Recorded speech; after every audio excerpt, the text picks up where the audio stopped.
We have certainly been blessed over the last few weeks as we've had a chance to sit with those who have done exactly what the song said, to open up their scars and who have shared their secrets with us. No small task in doing that. And for each person who has shared, they've all reiterated the same thing, that there is this fear of opening yourself up in that place. And it's not so much the judgment that could potentially come from those who hear the stories of our deserts and our wilderness, but it's the change in the relationship that could happen.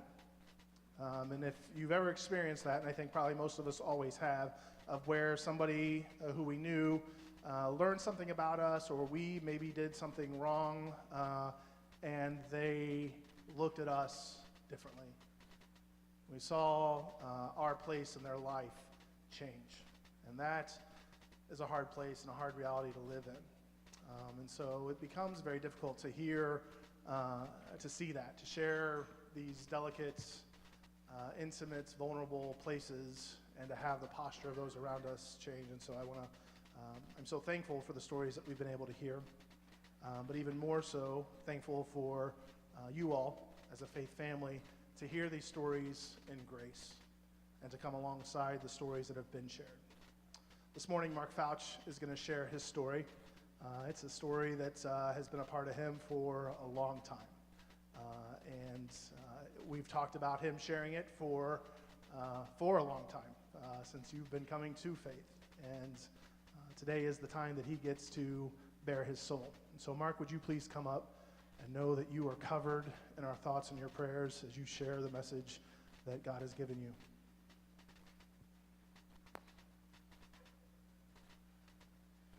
Good morning, everybody. Let's see. Got me? Okay, here we go. My story. Growing up, Mom would take my sister and I to church. Dad gave his life to Christ when I was a freshman in high school. I loved playing music growing up, played trombone in school.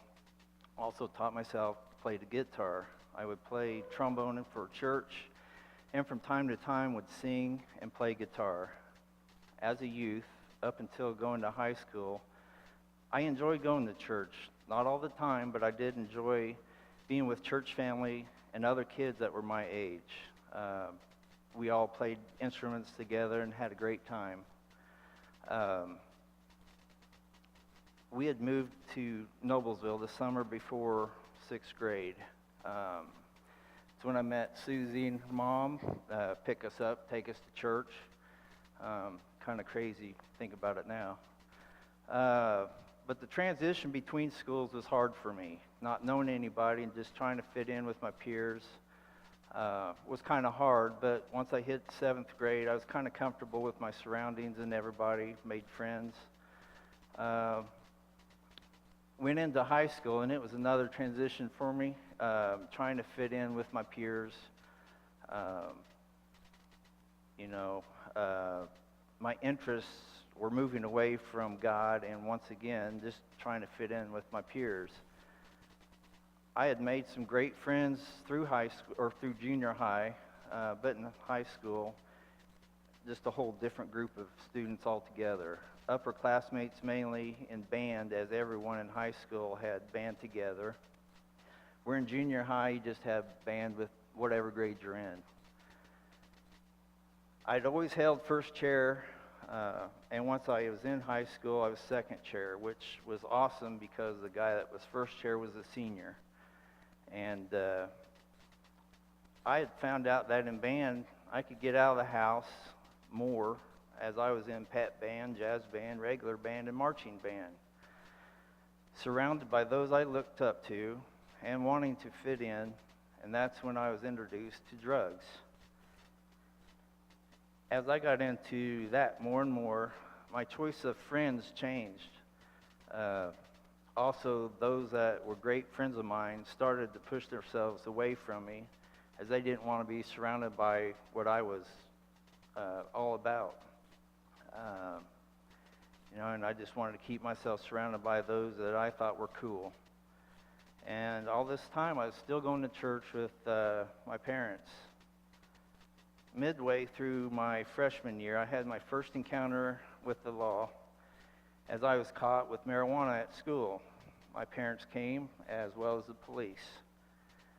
After hearing everything the officer was done in high school, the dean of boys was saying, you're going to take him to jail.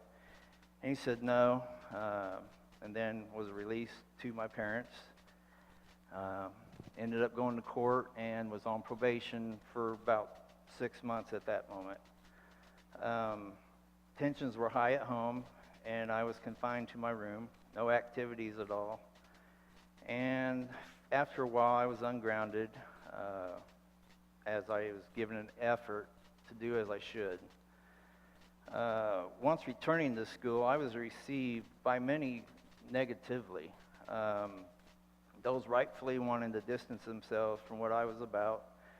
I kept my nose clean for about a year and then went back to the same crowd and ended up back in trouble. Still under my parents' roof and still going to church, listening, taking it in, but not applying it. At this time, I really resented going to church more because the church we went to, we had church Sunday morning, Sunday night, Wednesday night. Then we had prayer throughout the week, and my dad thought I needed to go to that also. With my parents, one of the punishments that I had was to write a scripture 500 times. Wow. That one was Ephesians 6, 1 through 3. Children, obey your parents in the Lord, for this is right. Honor your father and mother, which is the first commandment with a promise, so that it may go well with you and that you may enjoy long life on earth. While on probation, my dad found marijuana. I didn't know he found it until he told me the probation officer wanted to talk to me. Once there, I was asked, and I confessed to her what I had done, and that was my first encounter with going to jail. In jail, it seems like time stood still. Ended up, through this, going to court against my parents, fighting them. They wanted me to get help. I didn't want to get any help, didn't think that what I was doing needed help. But eventually, the law won, and I was sent up to Valparaiso to a home that taught me how to be responsible, how to cook, how to clean, just your everyday life, planning dinners and all that good stuff. Had counseling once a week, and I would go home every other weekend. Even though my parents lived 2 to 3 hours away, they came up, they showed unconditional love, which at that time I didn't really understand. I ended up messing up the rules while I was up there and was sent to a drug rehab for 30 days, then back to the group home, eventually getting out. I got out, I moved back up to Valparaiso with some people I met in rehab.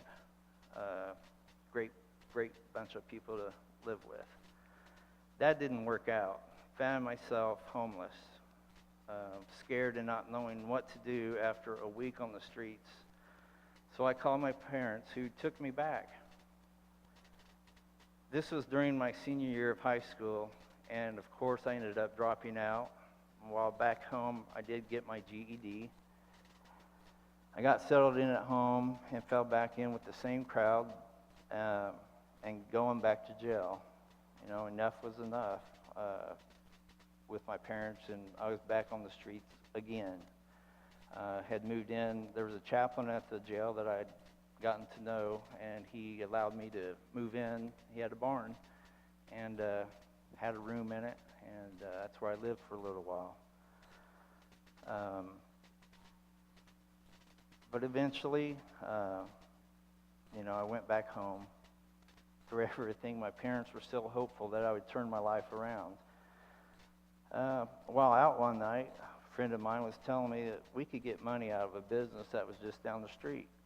So I went along with them, and sure enough, we ended up robbing the place and found the money. And for me, at that moment, that was big rush. Got away with it, and I didn't do it again for quite a while. I was again living at home and trying to please my parents by going to church from time to time. It was at this time in 1986 that me and a couple other guys decided to go and rob another business. Shortly after entering, we were chased by the police. Me and another guy got away. Another guy got caught, and eventually we were charged as he, turned us all in. But no jail time, just probation. It was, shortly after that, I reconnected with Susie at church, and we started going out in '87. Try as I may to be good, I would continue to go on the same path as before.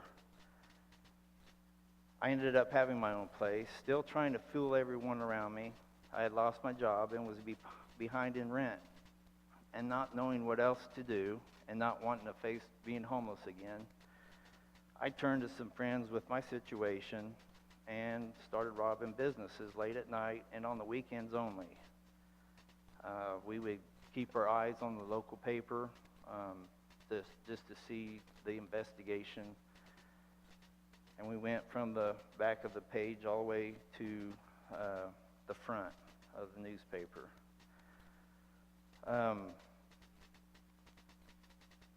When I did hit the front page, it was the week before Thanksgiving, and it was because I had gotten caught back in 1989.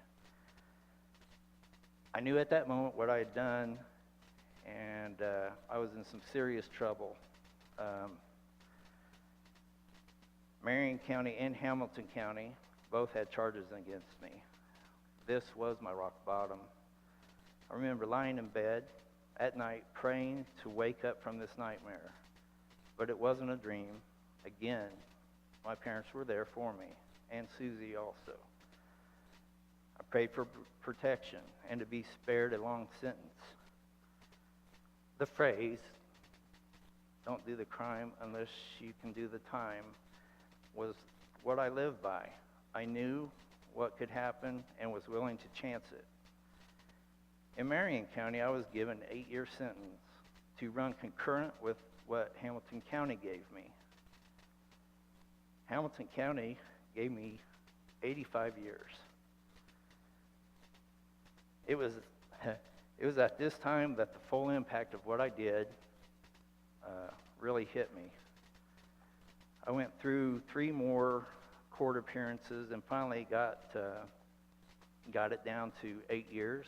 Plus, I was on probation, so I had a 2-year sentence looming over me because of being on probation. So I ended up with a 10-year sentence. And being Indiana has a 2-for-1 policy, the 10 years, it was only a 5-year sentence.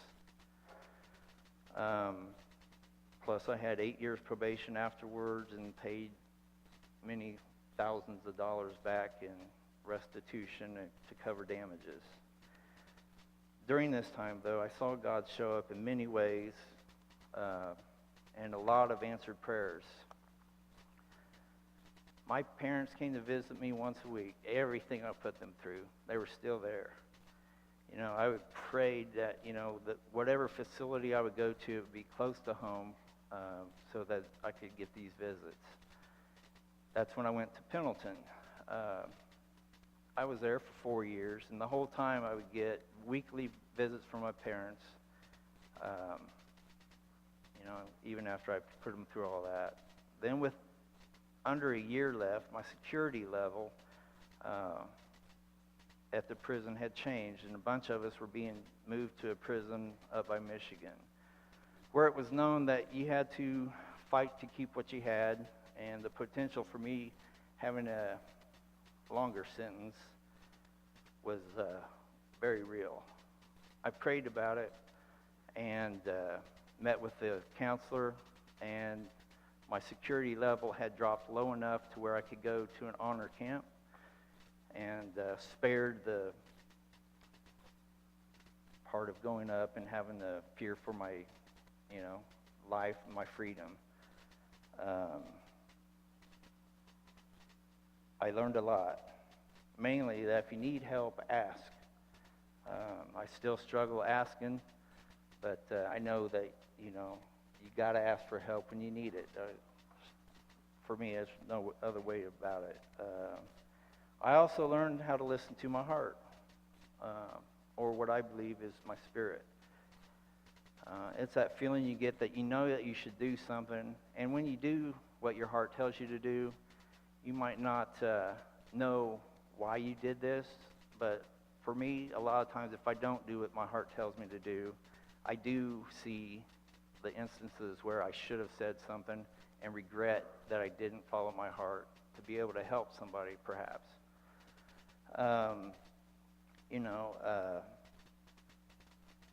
I've learned to value freedom. Being able to eat when you want and what you want, that's pretty awesome. You were, also told when to go to your cell at night and when to get up and what to do. You would also, from time to time, your cell would get officers come in and go through everything you had, looking for weapons and drugs and whatever other paraphernalia they didn't allow.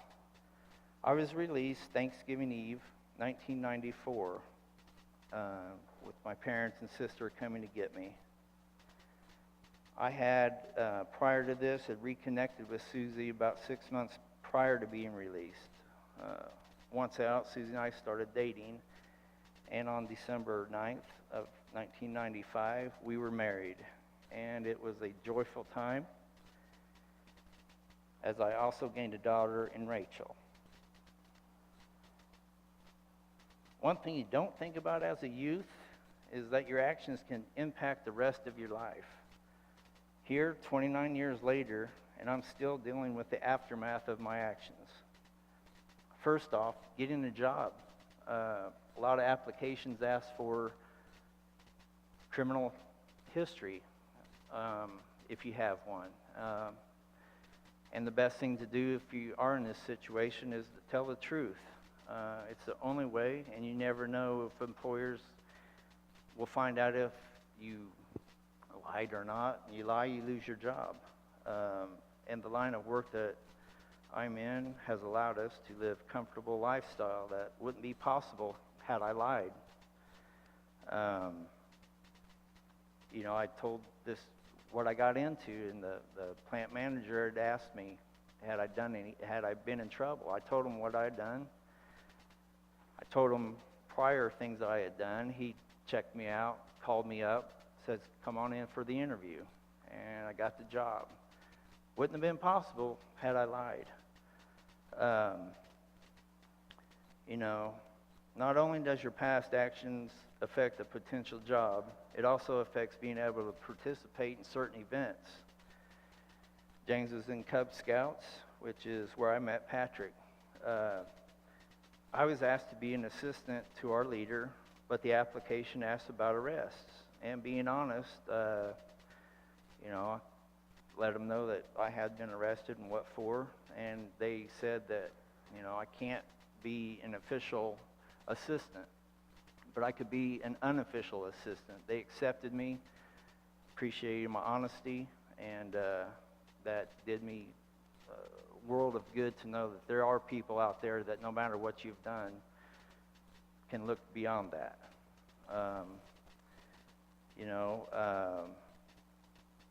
Recently, I wanted to be a chaperone for an overnight field trip with James through the school. While filling out the paperwork, the question was asked about being arrested and what for. After submitting this form, I was denied because of my history. Even though my history had nothing to do with harming children, it wasn't violent crime, and no weapons involved. I was still being judged for my past. This was especially hard for me because I just wanted to be part of James's life, experience life and things with him. Up until that point, James didn't know about my past.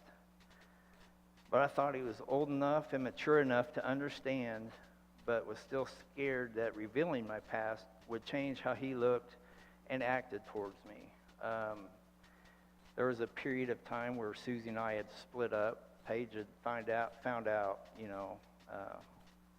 about my past, and it kind of hurt the closeness that we had. And I was afraid of that with James also. But I told James about my past and how it made me who I am today. And then I noticed the tears. And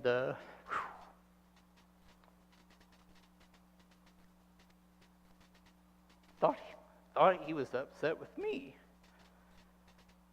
But he told me he wasn't upset with me. But he was mad at the school for doing this. But all is well between us. So my love of racing and driving fast cars eventually led to me seeking out a job with Richard Petty driving experience. And the first day of orientation at the Indianapolis Motor Speedway, I remember being asked if I knew how to drive a manual transmission. Like, yeah. Told me to get in the car. I remember getting into the number 2 Rusty Wallace Miller Lite car and taking it back to Gasoline Alley and filling it up. I was hooked. That was all I needed. Worked with them for a few events over the next few years, and then in Kentucky, working at the Kentucky Speedway, the instructor and owner for Dale Jarrett Racing Adventure was there to see how the Petty operated. A lady that we knew, that we didn't know worked for both, gave us a call and said, hey, they want you guys to work next event. Do you want to do it? I'm like, yeah. Ended up working with them for close to 6 years. Had the opportunity to drive fast cars on many of NASCAR's racetracks. And remember my last day at Talladega, where on that day I had an average speed of 181 miles an hour, 0.36. Yeah.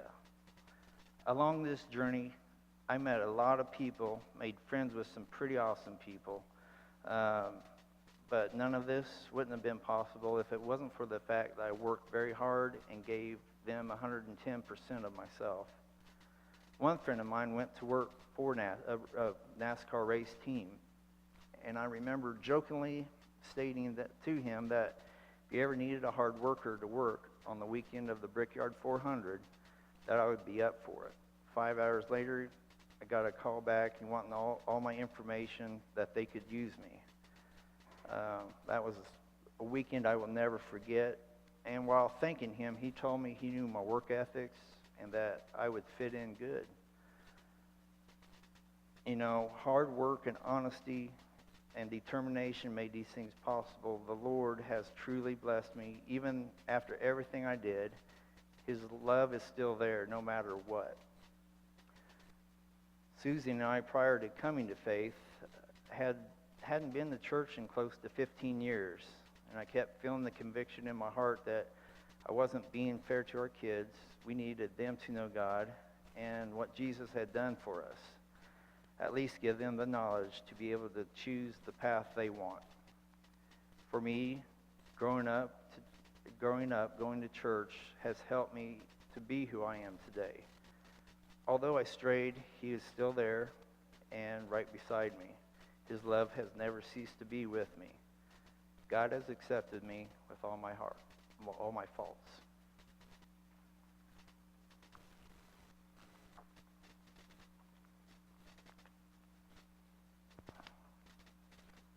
Nice job. Thanks. Thank you. Yeah.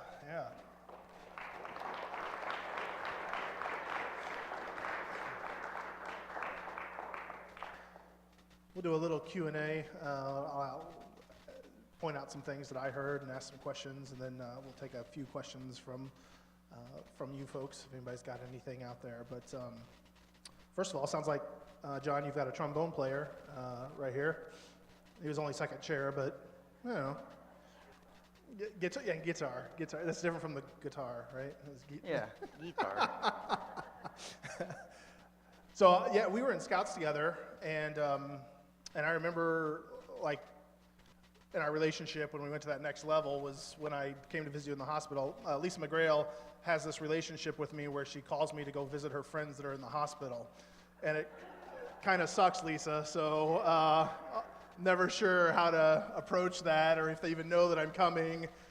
You know, hey, a 300-pound giant's going to come visit you in the hospital. I hope you're okay with that. I don't know how you lead that in, but she called me. She said, hey, I know you know Mark. He's in the hospital getting ready to have surgery. If you could stop by, I know he'd appreciate it. And I thought, I know Mark, and he's a nice guy, but he's this NASCAR guy, and like, I don't know. Like, he always tells us stories, and I don't know how well we relate. Like, am I going to walk in? He's going to be like, what are you doing here?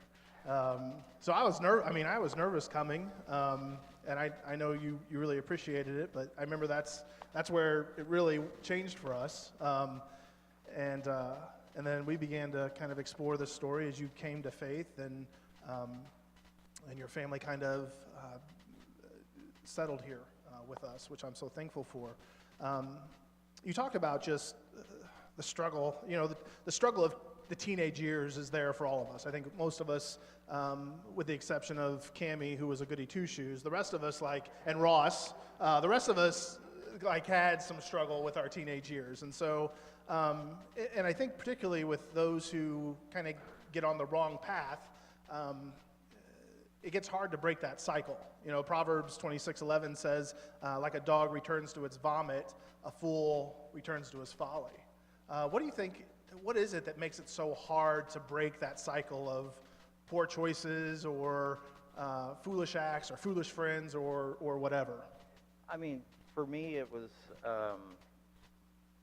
just trying to fit in with who I was around, and for me, you know, wanting to keep with that, what I thought were my friends.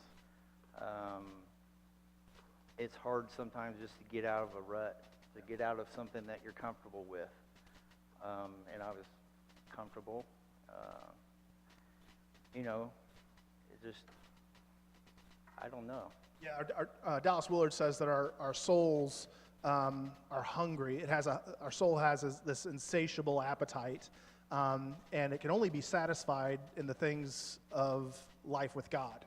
And when we don't feed our souls with the things of God, it just kind of becomes this raging maniac who will just consume on whatever to get that temporary fix, much like an addict. Like, well, I'll just do whatever. And so one of the basic appetites of the soul is to belong, to be accepted, to be welcomed in. It's you know, we get that in the basic theology of the creation in the garden, that it's not good for man to be alone, and certainly that's speaking of a marital relationship, but just in general, like, we need to relate to other people who are like us. And so we'll go to great lengths, even to the detriment of ourselves, if we feel like we belong, we feel like we're accepted, we're welcome in that circle. And so if you felt this distance from other friends, it's scary to think that you just may be out there in this relational abyss with nobody who's willing to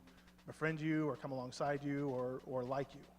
Right, and you know, when you, like for me, I surrounded myself by people who, quite honestly, were my drug friends. I've probably done about every single drug out there at one point in time, and you know, that's, you're consumed by. I wasn't reading the Word. I wasn't doing anything positive. All I was bringing into my life was all the negative, all the drugs, alcohol, just everything that, you know, you really not good for your soul. And I just stayed in that rut. Was there anything, you said you were blind, your dad wanted you to go to church, you had no interest, you didn't feel like you needed any help. Is there anything that anyone could have done or said that think would have changed you, kicked you out of that rut? No, because I was set in who I was, what I wanted to do.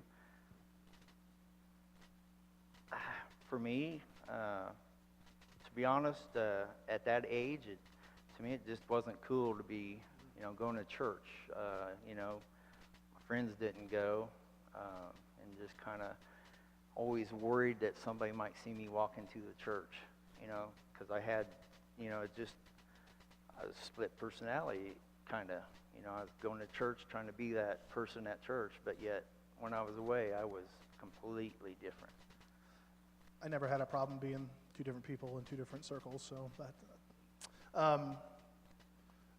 one thing I heard from your story is, Susie, you're like dating the bad boy, like you're trying to redeem, right? Like you're chasing down the bad boy, like I'm going to clean him up, like I can fix him, or you just liked the edge that came with that, right? I'm not sure. You knew you could stick alongside him, and you were willing to endure a certain amount of the pain and agony and frustration that he was going through. Yeah. Sure. So, I mean, you guys were together before, like you have this place where you said was rock bottom, where you heard the sentence of 85 years. Wow. Like you guys were together before that, right? Yeah. Your relationship was already, in some way, was working or together. Right. So, yeah, Susie, what was that like? I mean, 85 years, like...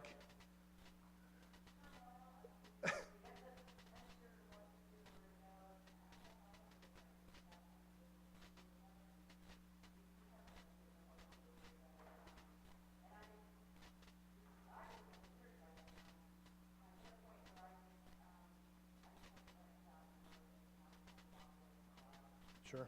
Yeah, that's a hard thing to do, but you realize you only have so many resources. There's a story I was trying to think of. The story seems, there's something biblical in this story. Like there's a story in the scripture that just resonates with this. And I kind of, since we've been working on it, I've kind of just been thinking about it and praying and trying to identify it. And I finally came to, this is Samson's story with a different ending.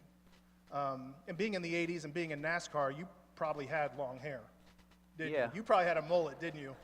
You had a mullet. Yeah, you did. Yeah, right, yes. Yeah. So it fits even better. But right. But Samson, we oftentimes elevate Samson as this great man of faith. But if we actually read the story of Samson, this guy's an incredible loser. Like this is a man who God is present and walking with, and every step of the way, he kind of throws it back in God's face. Yeah. And the story comes that eventually, finally, at the end of his life, Samson, after his eyes have been ripped out and his hair's been cut, he realizes that God has been present and with him along this. And his final prayer is, "Let me destroy everyone else around me, the enemies of God and myself, by this final act of grace." And that's how his story ends. But he is the worst of the judges. Like, he's the one who continually throws it back. And there's certainly some of that aspect in your story where the theological phrase is called prevenient grace. And it means that God's grace is out there in front of us. That the grace of God is moving in the world before us, before we even realize it, before we even accept it. God is out there working in the world. And you shared that God's there. Like he's kind of out in front of you, kind of laying out this path of grace and mercy for you, and eventually you recognize it. Like you finally come to that place where you're like, okay, God's been good. Yeah, he like I said, he was there with me through everything I did. I mean, the good and the bad, especially the bad. It just blows my mind. God was in every single situation, from where I was locked up. I, was locked up in a not too bad of a cell block, and he was there. Other cell blocks, I heard so many things where you had to fight for your food, I was already skinny enough and was appreciative that didn't have to worry about that. But every single thing I did, I could see God in it, sending me close to home. Not, you don't go to say, hey, I want to go to this prison here. They put you where they want. For whatever reason, everybody told me, hey, they ain't going to send you there, but you can try. And I tried, and I received that. But it was just not only did they work with me, they worked with my parents. God did, just to keep their heart from being so hard, as, I surely wasn't easy to raise. Scripture talks about the wrath of God. And one of the things that we often misunderstand in the church is that we think the wrath of God is an intentional act of God. But the character of who God is, who he is, cannot exercise wrath. And so wrath is actually the absence of God's grace, his grace being withheld and allowing the consequences of life and our choices to fully unfold on us. And so wrath is not this intentional thing where God is seeking out to punish us or destroy us. It's actually God pulling back and saying, you've done this, you chose to live this way, and now I'm going to let the natural effects of this unfold. And so there are times that God's grace was there, and you didn't experience the fullness of essentially God's wrath, because you didn't get the 85 years, you didn't get the bad cell block, you didn't get all these things that you were due and could have happened. And yet other times, there were times where God allowed that wrath to kind of be this purification fire, this time of, okay, you're gonna feel the weight of your choices and your actions. I'm not rescuing you or saving from it, but you do have an opportunity to learn from this and to see this. We see that story kind of play out in Job, that's the relationship that God has with Satan and with Job, to say, yeah, test it, test that fire, test that life, and give him a chance to realize that. And so it's important to know that you're in your punishment. That's not God punishing you. You did that to yourself. You were guilty. Right. You made these choices. You made these decisions. You had to bear the weight of that. And yet also recognizing that God certainly saved you in some of those situations. Yeah.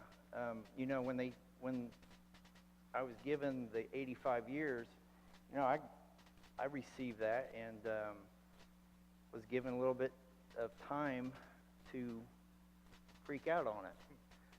And then I was looking at the lawyer and say, are you for real? Really?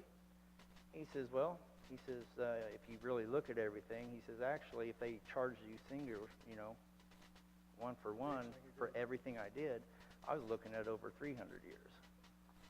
So, and then once he said that, it's like, okay, 85 years. Still wasn't good, but yeah, right. I understood. There's something we do in our culture. Hollywood does it, where we kind of glamorize that bad boy mentality. I love the Fast and Furious movies, but they're about the bad guys kind of being the hero.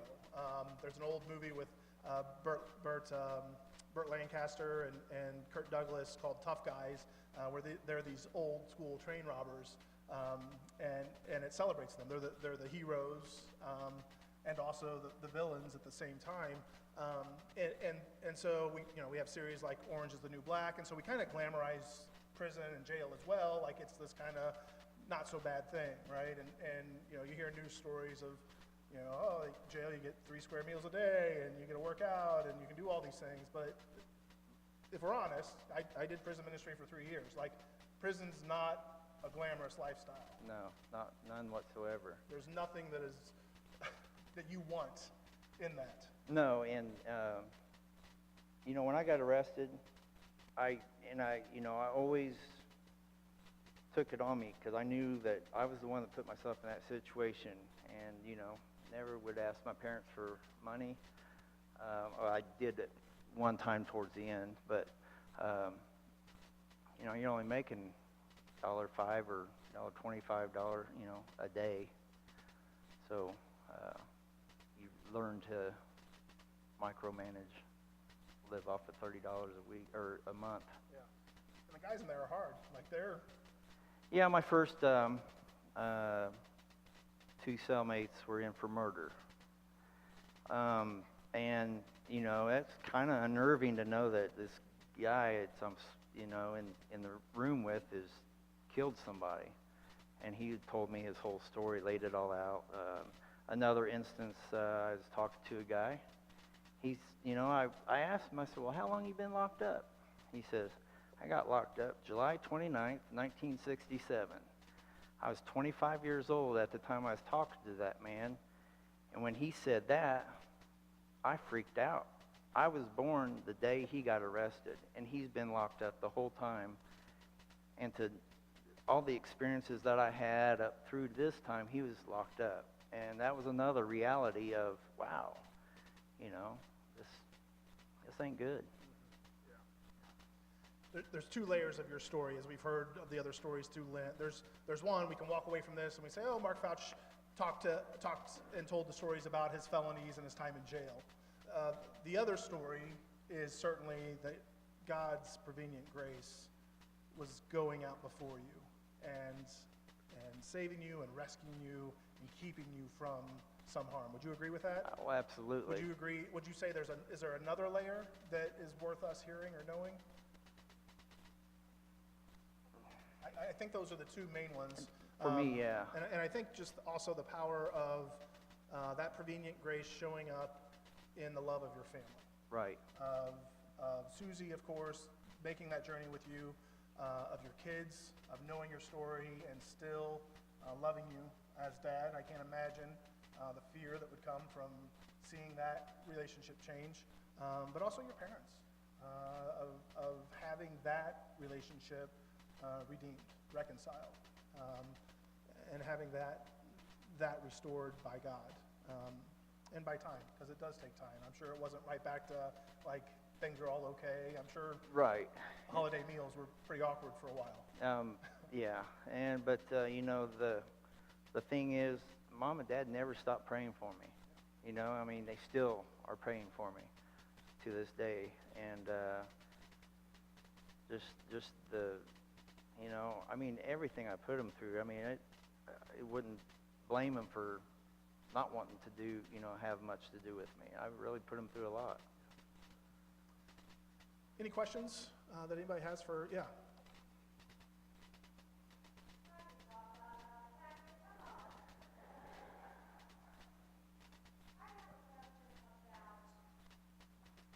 Your relationship with your parents and your family when you were at your worst, when you were maybe before you actually were sentenced, but how did you feel that kept trying to get you to turn your life around? What was your attitude towards them? How did you treat them? What was your relationship with them? I knew that they loved me. I knew that they just wanted the best for me. And I knew that I should go along the path that they had wanted. I just chose not to because I wanted to do what I wanted to do. And, you know, you always think you know better. The relationship with my mom and dad were very strained for many years. The closeness really wasn't there because I wasn't allowing it to be there. And just, you know, at the time constantly going to church because I was, you know, Dad, you know, if you're under my roof, you're going to church. So, but yeah, it was kind of strained. I don't know if that answered it completely, but. Oh, absolutely. You know, they pretty much sent me to jail, you know, at one point. I didn't really realize they were trying to help me. I just thought, you know, geez, I can't believe these people. The nerve of them to, you know, have their son locked up. But I didn't realize at the time it was tough love.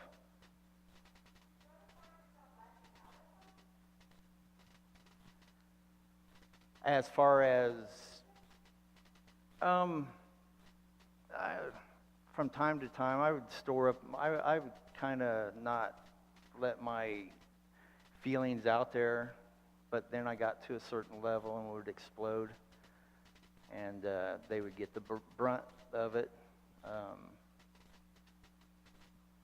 But yeah, it's crazy.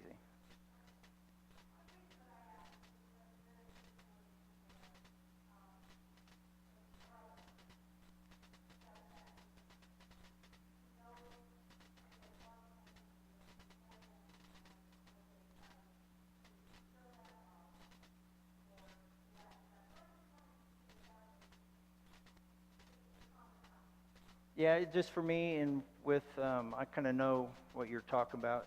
Um, it was just for me. You're so wrapped up in what you're doing, drugs, alcohol, that consumes you. That's just, you don't want to hear anything from anybody else. You just want to do what you want to do, and it's hard. It's hard to get, you know, through, and it just took my hitting the rock bottom for me to snap out of this craziness.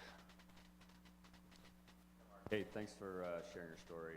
A lot of times people get into drugs and alcohol to cover something about themselves that they don't feel they're not proud of, or something.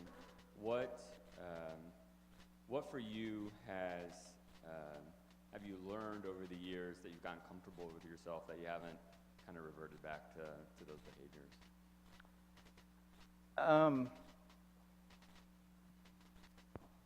Well, first off, you know, you really don't want your kids living the same pattern that you did.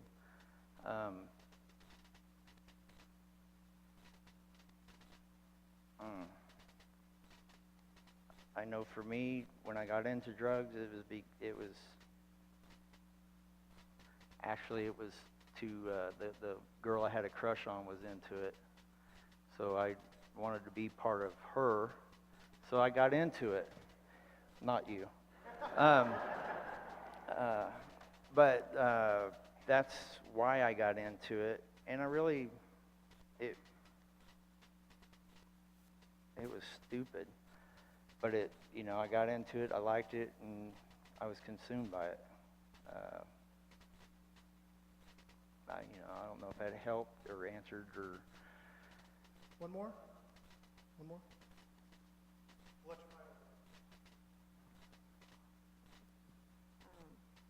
I thank you also, Mark, for sharing your story. I'm in the position that your parents was in at one time. And for many years, your parents never did give up on you. Never. And you never really lashed out at them. Did you ever ask them to stop praying for you, and you didn't want to hear the word God ever mentioned again? No. I knew it was what I needed to do. I realized that full-heartedly. It's just I didn't want to live like that, you know. To me, that wasn't as exciting as, the other path I chose. Lashing out, I really didn't blow up at them or anything like that. My actions were my lashing out. But when you mentioned that they let you go ahead and go to jail, and I've been through that, and I felt guilty about that for many, many years too. And this person really threw that back up to me and my first husband several times, but that's when he, I guess they lashing out back at the parents, and I'm glad to hear that you did not do that.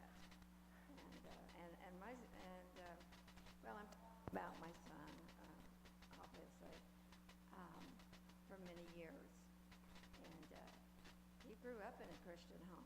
He went to church. He was active in church, and just like your parents, you went to church, but then it blew me out of my mind when I get a call from school. And God never gives up on you, and parents never stop praying for their children. Today, my son back living a good Christian life, going to church, and married a wonderful woman that really helped turn him around. It took him 40 years, and obviously it didn't take you that long. But yeah, and like you say, you don't want your children. Right, and with what you had said about how you felt, my mom felt the same way. She always thought that she did something wrong, and I have to reassure her that she didn't do anything wrong. She raised me up the way I should have been raised. I had great upbringing, really did. It was just what I wanted to do, and I appreciate what they've done for me because it made an impact. It helped me to be who I am by constantly going to church and having the convictions in my heart that I had, not wanting. I believe in the 10 Commandments and following them. Of course, do not steal was one of them, but I skipped over that one. 90% still an A. Right. But the path that I was going on, I think my rock bottom, I had to hit it then, because to be quite honest, I may not be here today. There have been certain situations that I got myself into that could have turned out pretty ugly. We're glad you're here. Would you join me on a word of prayer as we transition to our worship? God, we thank you for the grace that goes out before us, and certainly the grace that follows after us. We're thankful for mercy, for us not feeling the full weight of the poor choices that we all make in our life. And God, we're thankful for the steadfast, long-suffering love that not only you give us, but that parents give, that friends give, and that your church offers. God, help us to further grow into that grace and love. May we have the wisdom and discernment to know when to allow poor decisions and the weight of those to be felt, while constantly esteeming the presence of God in individuals' lives. I pray these things in Christ's name. Amen.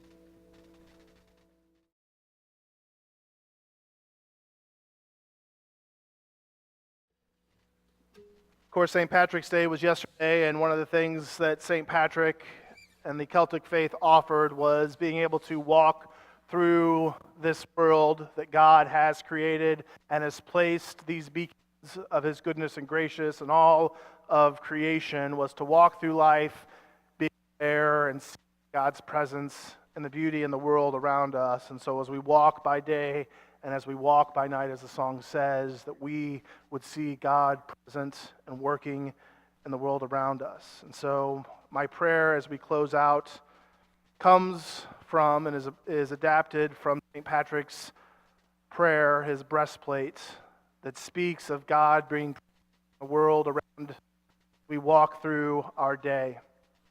And so in our walking and in arising, be the first thought that enters our head, and in our eating and in our drinking, be the first thought that enters our head. And in our walking and in our journeying, be the first thought that enters our head. And in our working and in our serving, be the first thought that enters our head. And in our sowing and in our harvesting, be the first thought that enters our head. And in our rejoicing and our sorrowing, be the first thought that enters in our head. And in our resting and in our sleeping, be the first thought that enters our head. May God bless you. Go in God's peace.